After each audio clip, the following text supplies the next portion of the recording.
வணக்கம் நண்பர்களே.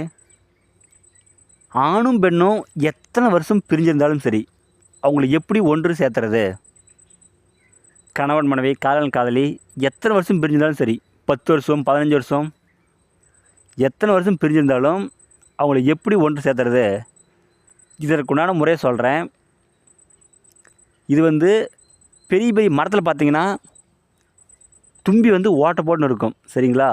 எங்கள் ஊர் தும்பின்னு சொல்லுவோம். அது உங்கள் ஊர் என்ன சொல்லுவாங்கன்னு தெரியாது. ஏன்னா ஒவ்வொரு ஊர்லேயும் ஒரு பாசம் இருக்குது. மரத்தில் ஓட்டை போட்டுன்னு இருக்கும், சரிங்களா? அதில் ஒரு குச்சி எடுத்து விட்டீங்க அப்படின்னா ஆண் தும்பியும் பெண் தும்பியும் வெளியில் பறந்து போகும். பறந்து போயிட்டு மறுபடியும் ரிட்டன் வரும்பொழுது அந்த தும்பி அடிக்கணும். நீங்கள் வெளியில் போகும்போது அடிக்காதீங்க, போயிட்டு ரிட்டன் வரும்பொழுது தான் தும்பி அடிக்கணும். அடித்து அதை கருக்குங்க. கருக்கி தேங்காய் விட்டு நல்லா மை போல் அரைங்க. அரைத்து அந்த மைக்கு நீங்கள் பூஜை செய்து யார் மீது தடனாலும் சரி உடனே வசியமாகுவாங்க. ஒரு நிமிஷம் கூட விட்டு பிரிய மாட்டாங்க. இது தொடு வசி மை. இது நல்ல காரியத்துக்கு பயன்படுத்துங்க. தவறான காரியத்துக்கு யாரும் பயன்படுத்தாதீங்க.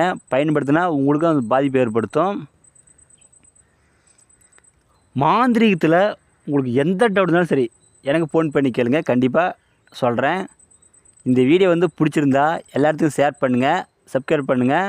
மேலும் அடுத்தடுத்து நல்ல வீடியோ நான் போடுறேன்.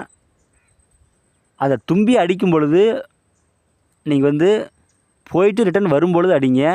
நீங்கள் போகும்போது அடிச்சிங்கன்னா அது வேலை செய்யாது. அதுவும் 2 தும்பி ஜோடியாக போகும். அப்போ தான் அடிக்கணும், சரிங்களா? அப்போனா மட்டும்தான் வேலை செய்யும், இல்லைனா வேலை செய்யாது. நன்றிங்க.